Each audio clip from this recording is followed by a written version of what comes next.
What if the doctor you trusted was the one who killed you? In the Middle Ages, medicine was no cure. It was terror itself. The candle flickers, shadows coil against damp stone, and footsteps vanish into the hollow corridor. Sickness was everywhere, plague fever, strange afflictions that stole lives in hours.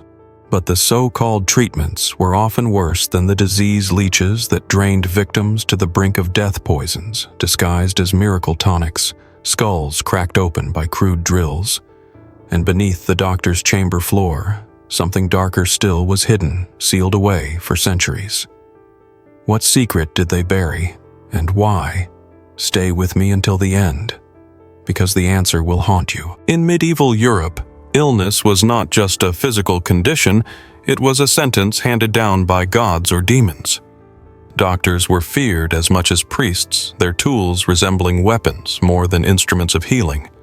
Some wore long robes and hoods, muttering incantations as they approached their trembling patients. Others carried iron boxes filled with leeches, writhing and hungry. To be sick meant to be at the mercy of these men and their brutal experiments where pain was mistaken for progress. Picture a mother clutching her feverish child. She begs the village healer for help. The man arrives with jars of dark liquid and cloths soaked in strange herbs. He presses leeches to the boy's thin arm, whispering that the sickness will drain away with the blood. At first, the child moans, then grows still. The mother believes the fever is breaking, but when she lifts him, his skin is cold. This story was not rare. It was repeated across villages, towns, and even castles. Hope became a cruel mask for death. Doctors claimed that balance was everything. Blood phlegm, black bile, and yellow bile. The four humors. If one was in excess, the body was doomed. Their solution was simple: remove it. Patients were cut, drained, and weakened. A soldier who returned from battle with a wound might find his body opened a second time by his healer, not his enemy. Victims often staggered from these treatments weaker than before, easy prey for infection. But bleeding was only one horror. In dusty rooms and candlelit chambers, men of medicine brewed concoctions that shimmered with deadly beauty. Mercury, arsenic, lead poisons mixed into drinks they swore would purge sickness. Patients swallowed them with hope in their eyes and agony in their throats. Some vomited until their bodies collapsed. Others convulsed foam gathering at their lips. To these healers, the suffering was proof that the cure was working. Imagine the stench of such rooms, the metallic tang of spilled blood, the sharp, unnatural odor of mercury vapors, the sour reek of fear itself. Patients coughed, cried, and begged for mercy. But the doctors pressed on, convinced that torment was a step toward healing. Records whisper of nobles who paid fortunes for these remedies, only to watch entire households sicken and perish. Medicine became a slow execution hidden behind ritual and faith. And then there was trepanation, the most dreaded of all cures.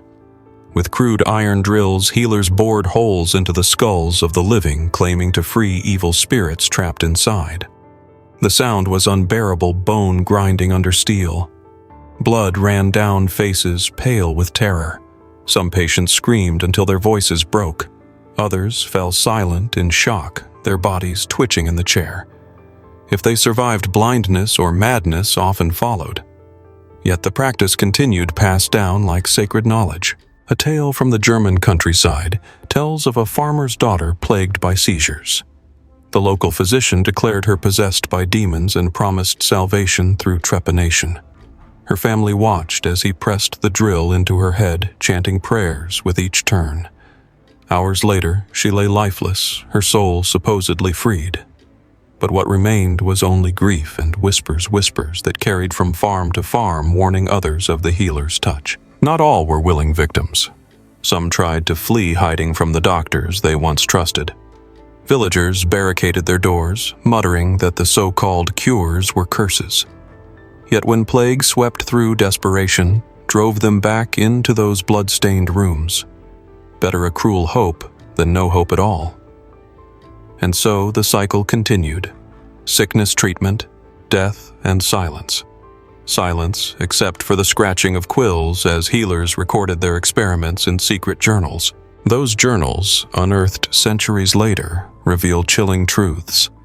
Margins filled with patient names, many marked with a single word expired. Doodles of skulls and diagrams of human veins, notes about which poisons killed fastest, which drilling angles kept the subject alive longer. These were not the records of men seeking health, they were blueprints of torment. And yet, behind the horror lies a haunting question. Were these doctors cruel monsters or desperate men, fumbling in darkness, trying to save lives with tools of death? As the centuries rolled on, medieval medicine did not soften. It grew more elaborate, more theatrical in its cruelty. Some doctors turned their chambers into stages, draping walls with animal skins, displaying jars of preserved organs, and performing their rituals before terrified crowds. Patients became spectacles, their suffering a grim lesson for apprentices eager to learn. In these rooms, every cry and every drop of blood was part of the performance. One account speaks of a nobleman struck by fever. His physician demanded that his servants fetch buckets of water mixed with his own urine, claiming it would restore balance to the body.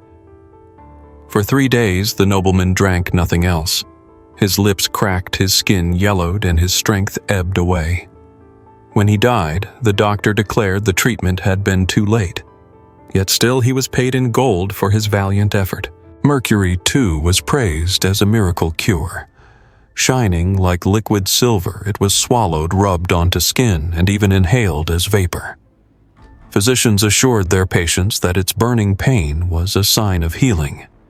In truth, it poisoned the body from within, corroding organs, loosening teeth, and leaving madness in its wake.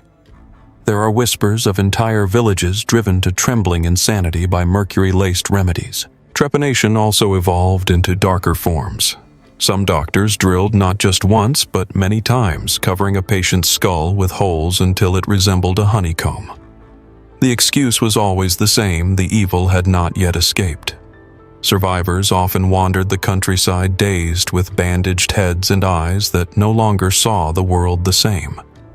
Villagers called them hollow men, shells left behind by the healer's hand.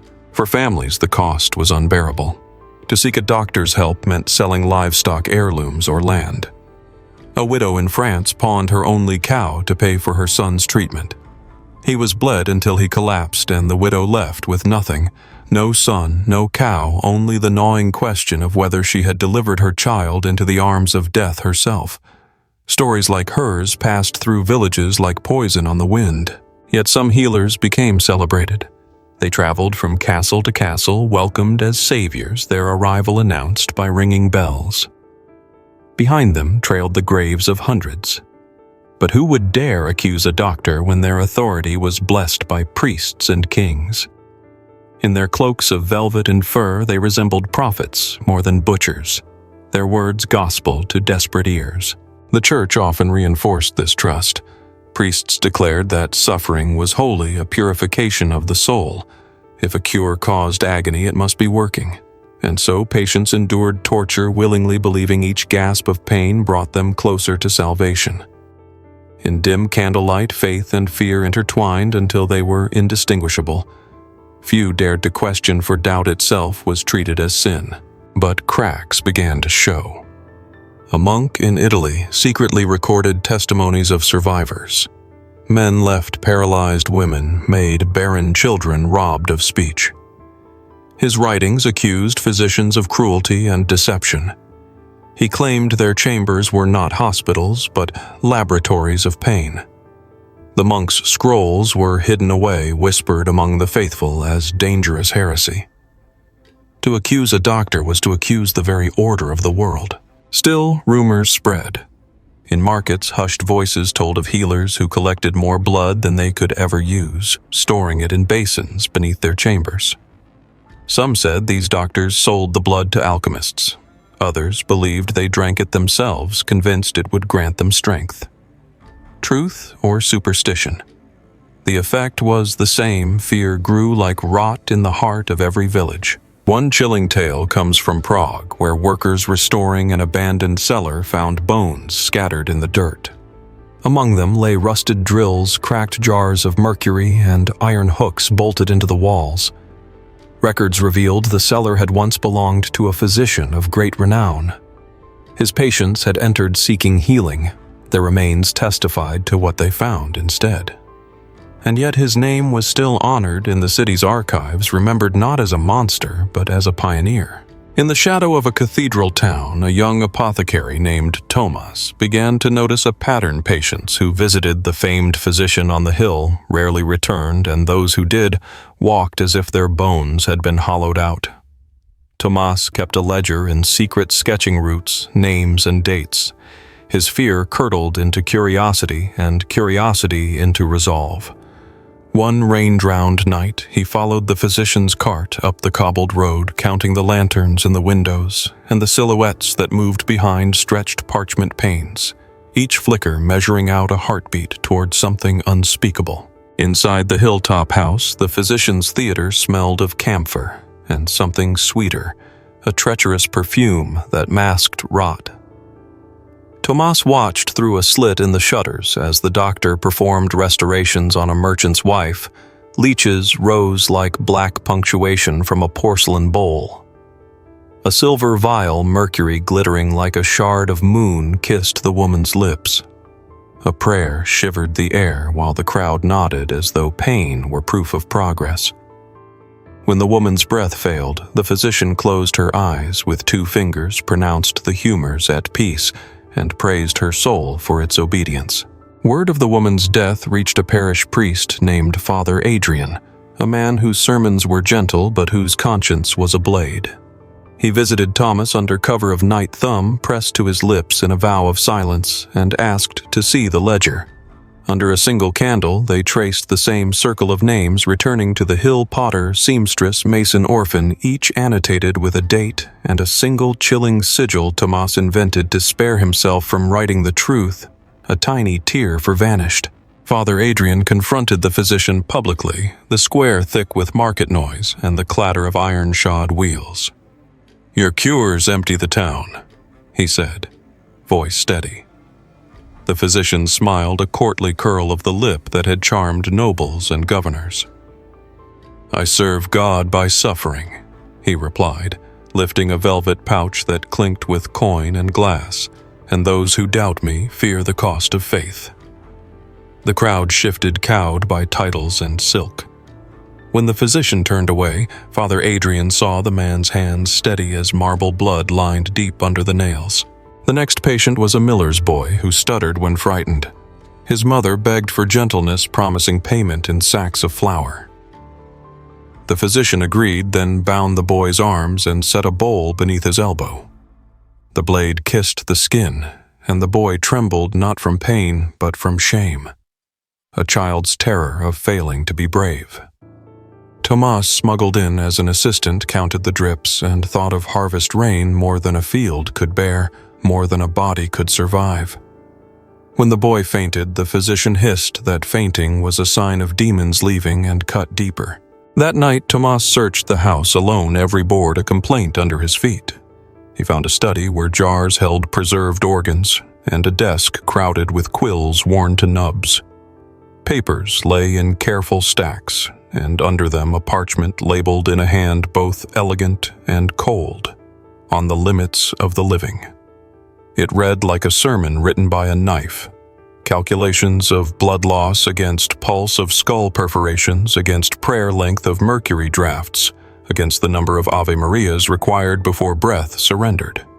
At the bottom, a catalog of initials that matched Thomas's ledger. Between the desk legs, Thomas noticed iron rings set into the floor, their surfaces polished by years of use. One ring lifted easily. The other resisted as if the house itself clenched around it. He pressed his ear to the wood and heard a sound he could not name, something between water and whispering a choir made of moth wings. He replaced the ring and fled with the parchment tucked inside his coat heart, knocking like a debtor at a locked door. Father Adrian took the parchment to the magistrate, who frowned and waited as though the truth might reveal itself by mass alone. A respected man, the magistrate muttered a generous patron. The priest did not argue. Instead, he asked for soldiers to inspect the hilltop house for unlawful chambers. A request granted reluctantly and scheduled for the following week, time enough for any secret to scurry deeper into darkness. Tomas felt the delay like a sickness, a fever measured not in heat, but in helplessness. Before the week had passed, a seamstress staggered into the church, her scalp bandaged, her eyes full of winter. "Evil went out," she whispered, but it took the good with it. Father Adrian's hands trembled as he unwrapped the cloth beneath it, shown a tremulous geometry of trepanation holes like small moons orbiting a swollen horizon of bone. She spoke of the physician's muttered invocations, of the thick taste of metal in the throat of a bell that rang not for mercy, but for method. When she slept, her breath rattled like coins in a coffer. That night, unable to wait for permission, Thomas returned to the hilltop with a pry bar and the courage that comes only when hope has failed. He raised the iron ring, and the floor yielded, exhaling cold that smelled of rust and old prayers. A narrow ladder vanished into blackness. Lantern between his teeth, he descended, counting rungs until numbers stopped meaning anything. At the bottom, the light found walls veined with hooks and stains, a basin large as a coffin, and a second door of iron fitted tight to the earth. From beyond it came the softest sound, a drip of breath or the last syllable of a name. Tomas froze at the base of the ladder lantern, trembling in his grip. The iron door before him was swollen with age, its hinges scarred by scratches as though something had clawed to be let out.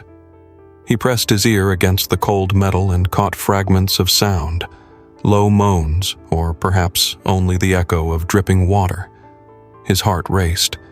Every instinct screamed to climb back to the safety of night, yet curiosity shackled him to the spot. With trembling hands, he pushed the door. It groaned open a few inches, then stopped as if resisting the intrusion. He forced it wider, the screech of iron louder than his pulse. The lantern's glow spread into a room lined with cages. Within them were remnants, bones curled like question marks, scraps of cloth stiff with age, and dark stains that marked the floor like shadows that refused to leave. The smell was unbearable, coppery, rancid, heavy with grief. At the far end, he found a table scarred with deep grooves as though bodies had thrashed against it.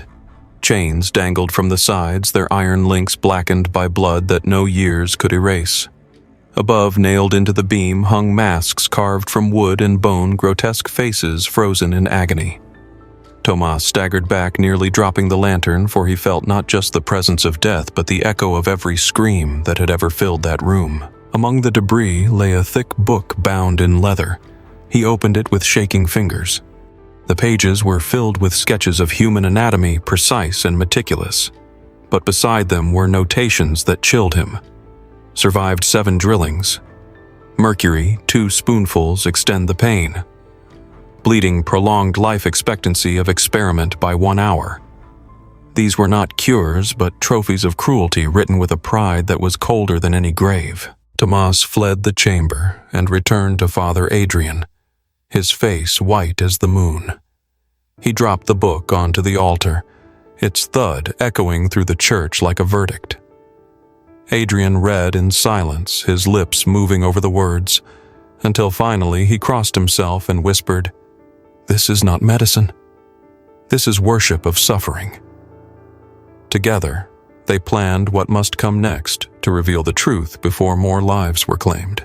When the soldiers finally came to inspect, the physician greeted them with calm composure. He led them through bright halls filled with polished instruments and shelves of dried herbs, every surface immaculate. To the untrained eye, it was a place of healing, not horror. He spoke with elegance, weaving tales of miraculous recoveries. The soldiers, swayed by his authority, prepared to leave without venturing beneath the floor. But Tomas, desperate, produced the leather-bound book. He placed it in the captain's hands, open to a page marked with a crude sketch of a trepanned skull. "This is no cure," Tomas insisted, voice trembling. "This is what lies beneath." The physician's smile faltered for the first time, his eyes flicking toward the hidden trapdoor. The soldiers noticed the glance. With a command, they forced the ring upward, and the stench of the cellar rolled into the room like a tide of rot. The descent was not silent.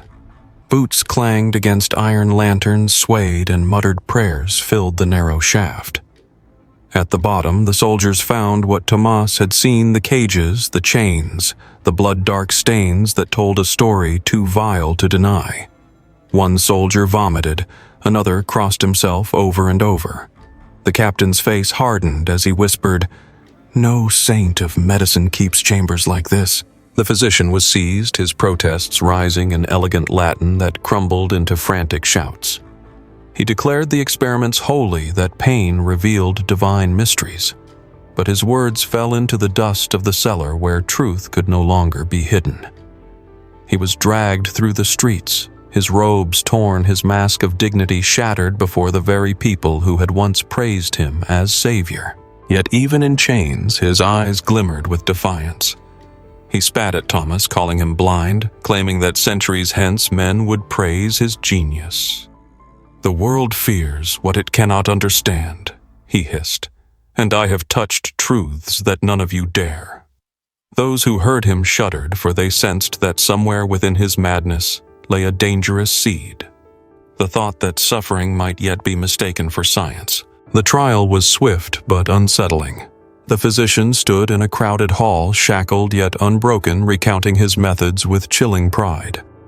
He described trepanations as windows for the spirit, bloodletting as a dialogue with life itself, and mercury tonics as liquid fire of purification. Each phrase dripped with conviction, as though he were delivering a sermon rather than a confession. The townspeople listened, horrified yet transfixed, caught between disgust and the terrifying suspicion that he truly believed his words. Witnesses came forward, mothers who had lost children, husbands who had buried wives, apprentices who carried scars on their arms from demonstrations. Their testimonies filled the hall with sobs and angry cries. Yet when confronted, the physician never flinched. "Pain is truth," he said, raising his chin. "And truth must be bought dearly." His calmness unsettled even the magistrates, who whispered among themselves that madness had hollowed his soul long before chains bound his body. Father Adrian, pale but resolute, stepped forward with Thomas at his side. He laid the leather-bound book before the court, its pages splayed open to reveal diagrams of human suffering catalogued like prized specimens. The magistrate's hand trembled as he turned the parchment, each line of ink an indictment more damning than any spoken word. The physician's eyes never left the book. He smiled faintly, as if proud that his work had been preserved. The sentence was death, but whispers filled the hall even as the gavel fell. Some claimed the physician's methods had saved a handful of lives, though at a monstrous cost. Others argued his cruelty overshadowed any miracle. The crowd outside bayed for blood, demanding that the man who bled so many should himself feel the bite of the blade. The magistrate, sensing unrest, ordered the execution to be carried out swiftly. On the morning of his death, the physician walked to the scaffold as though attending a lecture. His robes were stripped, leaving only coarse linen, yet his posture remained regal. He scanned the crowd, finding Thomas among them, and gave a slow nod, as if to mark him not as enemy but successor. Thomas shivered, for in that glance he felt the weight of a legacy he never wanted. The axe fell and the square erupted in cheers. Yet when the head rolled into the straw, a silence followed, a hollow pause in which many felt not relief but dread. For the cellar beneath the hill still stood heavy with its secrets, and the book still existed, its ink stubborn against time. Fire consumed the physician's body, but his ideas clung like smoke seeping into the corners of memory. In the weeks after, Thomas could not sleep. He dreamed of the cellar's iron rings, of the sketches inked in blood-black strokes of the physician's words, "Pain is truth." Sometimes he woke to the sensation of cold hands pressing against his skin, phantom touches of the dead who had lain upon that table. By day he tried to burn the book, yet the flames sputtered out each time as if the pages resisted. Father Adrian urged him to hide it instead, fearing its destruction would grant it the power of legend. But rumors already spread. Some whispered that the physician had been a martyr of knowledge, punished for daring to seek beyond mortal limits.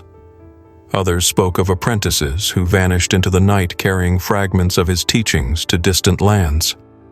Fear grew that his methods would not die with him, that somewhere in another chamber lit by candles, another man would begin again with a knife and a prayer. Years passed and the hilltop house crumbled. Yet villagers swore that at night lanterns still glowed faintly in its windows, and shadows moved where no one lived. Children dared each other to climb the road, pressing ears to the rotted door to hear whispers rising from below. Some returned pale and silent. Others refused to speak of what they heard at all. The physician's ghost, they said, still conducted his experiments, searching for a patient who would never scream. By the time Thomas was an old man, the memory had become legend. He told his grandchildren never to trust too deeply in those who promise miracles, for miracles often demand blood. Still, when he held the leather book in his hands, he felt its weight pressing on him, a burden he had carried for decades. He wondered if burning it at last would free him, or if its ashes would scatter seeds of darkness farther than he could imagine. As the century turned, whispers of the physician's work began to blend with the larger currents of history. New scholars, eager to separate science from superstition, stumbled across fragments of his notes preserved in dusty monasteries. They dismissed the cruelty, but admired the precision, remarking that his observations of anatomy were decades ahead of their time. It was a dangerous temptation, the idea that progress could be plucked from the soil of suffering. Yet for the common people, the memory of his cellar remained a wound. Villagers lit candles at the road to the hilltop ruins, praying for the souls lost to his experiments. Mothers warned their children if a man offers healing in exchange for pain flee. Folktales grew stories of pale figures in blood-stained robes who wandered in storms, seeking patients to finish their cures. What had once been truth hardened into legend, and legend into fear that shaped generations. Father Adrian, near the end of his life, wrote one final sermon. He did not name the physician nor detail the horrors, but his message was clear. Knowledge without mercy is rot disguised as fruit. Beware the man who measures your worth in drops of blood. His words spread across parishes, copied by scribes and carried in sermons far beyond the town. Though subtle, it was a safeguard, a warning disguised as faith. Meanwhile, the rise of universities gave birth to a new breed of physician. They rejected trepanation and bloodletting as universal cures, but shadows of the old ways lingered. Leeches were still applied, mercury still prescribed, and some doctors continued to believe that agony proved effectiveness. The ghost of the hilltop physician whispered in their practices unseen, but not absent a reminder of how cruelty could masquerade as healing. Tomas's descendants guarded the leather-bound book in silence. Each generation debated whether to destroy it. Some argued it should be preserved as evidence of evil so that history could not repeat itself. Others feared even a glimpse of its pages might seduce a curious mind. The book remained hidden in cellars, wrapped in cloth carried from home to home like a cursed heirloom. Families quarreled, but none dared read it fully. Legends claimed that one descendant, a restless young man, opened the book in secret. He traced the sketches with trembling fingers, fascinated by the meticulous detail. Soon he began to speak in riddles, muttering about purifying pain and doors in the skull. He vanished one winter night, leaving behind only footprints in the snow that led toward the forests. Some swore he carried the book with him, and that his line continued elsewhere, scattered across Europe. The Enlightenment brought light, but even light casts shadows. While many physicians embraced reason and experimentation rooted in compassion, a few still sought the extremes. In private journals, whispers of blood experiments surfaced again, veins opened in pursuit of discovery, poisons tested on the desperate. The hilltop cellar seemed far away, yet its echo persisted. Evil had not been buried, it had only changed its mask. Historians of the 19th century uncovered the tale anew. They romanticized it, turning the physician into a symbol of misguided genius. Plays were written novels, printed each embellishing his image as a tragic figure rather than a monster. Crowds wept at theaters where actors in black robes proclaimed, "Pain is truth." The moral was lost in spectacle, and Tomas's warning faded beneath applause.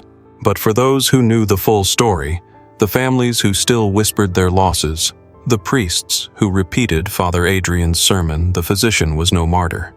He was a reminder of what happens when desperation blinds us when we mistake cruelty for cure.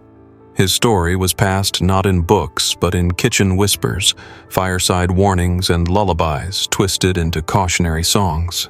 Children grew up fearful, yet perhaps safer because of that fear, and so the ruins remained. The hilltop house, now nothing but stones strangled by ivy, drew travelers with morbid curiosity. Some carried away pieces of wood or rusted nails as souvenirs, claiming to hear faint whispers at night. The village tolerated it, but only barely. For them, it was not a curiosity, but a scar, a place where their ancestors suffered, where a man in robes once convinced the world that agony was salvation. As the 19th century gave way to the 20th, the ruins of the hilltop house became a place of uneasy pilgrimage. Scholars came with notebooks measuring stones and cataloging rusted instruments. Tourists came with lanterns, daring each other to descend into the cellar. And yet, even with the laughter of the curious echoing through the halls, locals warned them never to stay past midnight. For when the hour grew late, whispers rose from beneath the earth, carrying names long forgotten, but never forgiven. One historian, eager to prove superstition false, spent a night in the ruins. He returned pale and silent, refusing to speak of what he heard. In his journal, found after his death, a single line was scrawled, "The cellar breathes." His silence fueled the legend, further convincing many that the physician's ghost remained repeating his rituals in the dark, forever chasing the perfection that life denied him. The book itself surfaced again during a war carried by soldiers who looted abandoned villages. Passed from hand to hand, it unsettled each who touched it. Some swore the ink seemed fresh, as though written only yesterday. A captain who read too far succumbed to fevered dreams, raving about the balance of humors and demanding that his men bleed themselves to prove loyalty. The book was hidden once more, buried in a chest beneath collapsing walls, its fate uncertain. By the mid-20th century, modern medicine had banished leeches, mercury, and trepanation to the footnotes of history. Antibiotics, surgery, and vaccines replaced the crude practices of the past. Yet beneath the pride of progress, the story of the hilltop physician lingered as a cautionary tale that even knowledge can become a weapon, and that the line between healer and torturer is perilously thin when guided by arrogance instead of empathy. In lecture halls, professors occasionally told the tale stripped of its ghostly details, but heavy with its moral. Students listened, sometimes amused, sometimes horrified, as they learned how easily desperation can turn faith into folly. Some dismissed it as medieval nonsense, while others felt the shadow of the physician's philosophy brushing against their own ambition. Pain is truth, it was a seed that, if planted, could still grow. Villagers, however, told it differently. Around fires, they still spoke of the hilltop house of lanterns glowing in empty windows, of screams that bled through stone when storms rolled across the valley. Children learned to fear not the plague, but the promise of easy cures. Better the sickness, you know the elders said, than the cure that feeds on your soul. Their voices carried the memory more faithfully than any book ever could. In time, the ruins were swallowed by forest. Ivy covered the cellar mouth trees, split the walls, and moss softened the stone where chains once clanged. Nature buried what men feared to remember. But still, travelers who wandered too close sometimes reported strange findings. Animal carcasses drained of blood symbols carved into bark, echoes of chanting in the distance. Perhaps only superstition, or perhaps the echo of an old hunger refusing to die. For legends have power. They survive when buildings fall, when books burn, when time itself erases names. The hilltop physician may be gone, but his story remained a thread woven into the larger tapestry of human history, where cruelty is often dressed as discovery, and where the desperate will always search for hope, no matter how sharp the knife. The final lesson is not about him, but about us. We are all vulnerable when pain gnaws and fear blinds.